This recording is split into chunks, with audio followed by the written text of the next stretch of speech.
দর্শক, ঈদ মোবারক।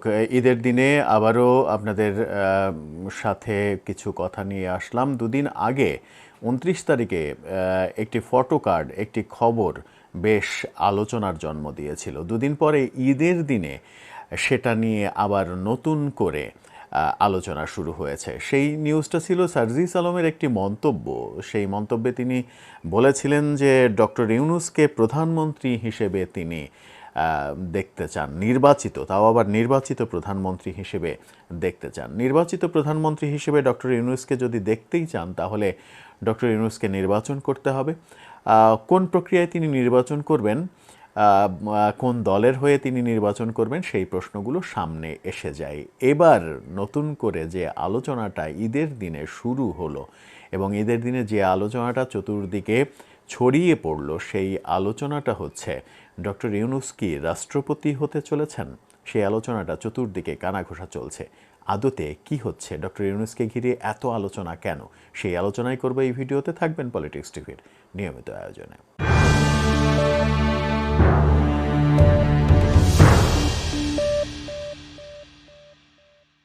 দর্শক, পলিটিক্স টিভির নিয়মিত ভিডিওগুলো এখন থেকে স্পন্সর করছে প্রজাপতি.টিভি, নতুন ওটিটি প্ল্যাটফর্ম। আপনারা আজ থেকে চাইলেই দেখে নিতে পারেন প্রজাপতি টিভির ৮ দিনের ব্যাপক বিস্তৃত ঈদ আয়োজন। সাবস্ক্রাইব করে ইউটিউবে, ফেসবুকে, ইনস্টাগ্রামে, টিকটকের সাথে থাকতে পারেন। ডেসক্রিপশন বক্সে লিঙ্ক দেওয়া থাকবে, সেখান থেকেও দেখে নিতে পারেন। চলে যাচ্ছি মূল ভিডিওতে। বলছিলাম ডক্টর ইউনূসকে নিয়ে আলোচনা।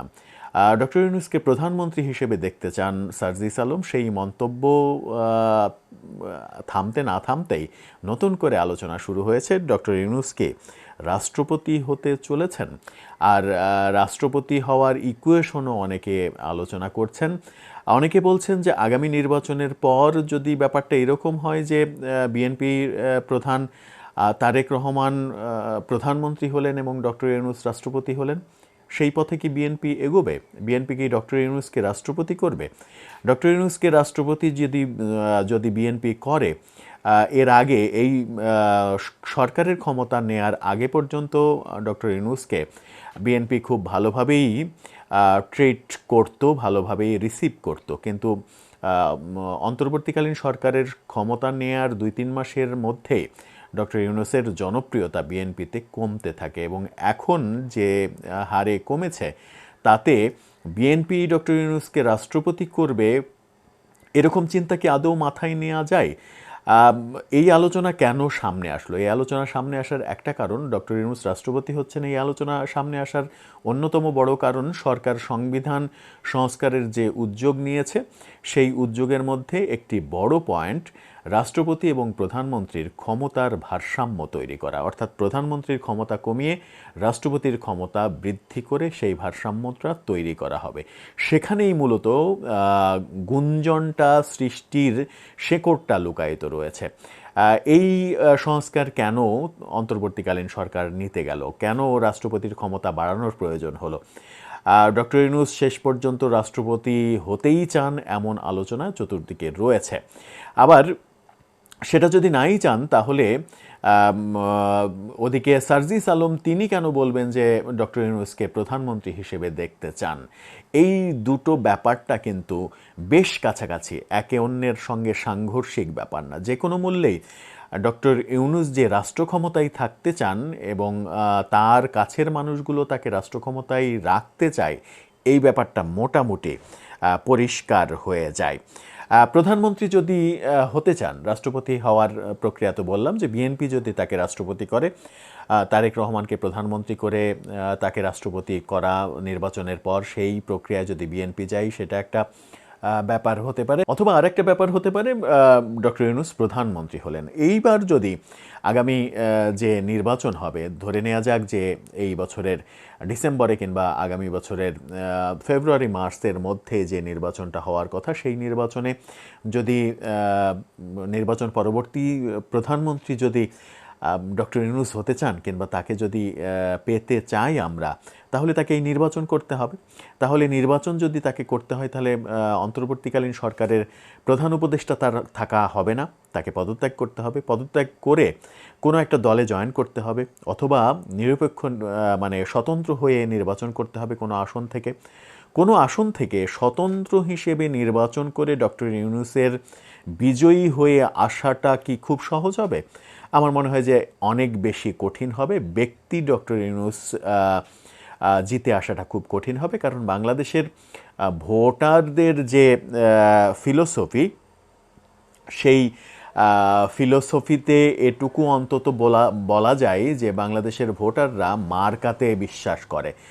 তারা হয় নৌকায় ভোট দেয়, না হলে ধানের শীষে ভোট দেয়, না হলে দাঁড়িপাল্লায় ভোট দেয়, না হলে নাঙ্গলে ভোট দেয়।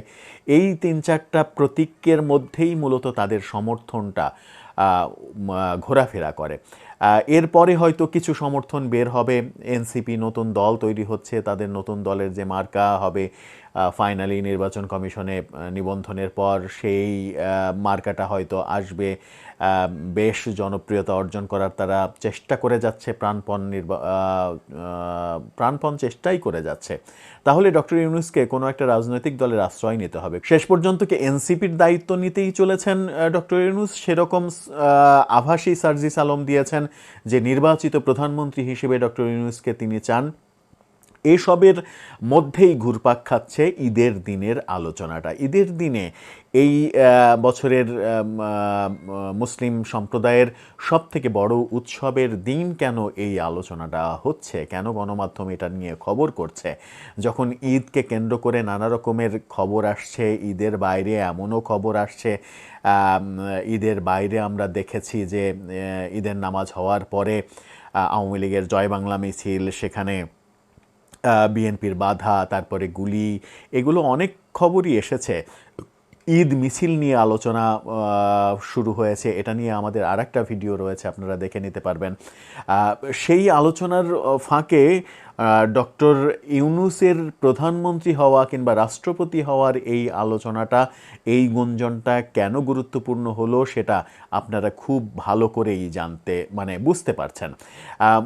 যদি বুঝে থাকেন তাহলে ইকুয়েশনটা একটু মেলানোর চেষ্টা করবেন কি, যে ডক্টর ইউনূস আসলে কোন পথে যাচ্ছে। তিনি রাষ্ট্রপতি হওয়ার পথে যাচ্ছেন, সেই ক্ষেত্রে বিএনপির আশ্রয়ে তাকে যেতে হচ্ছে।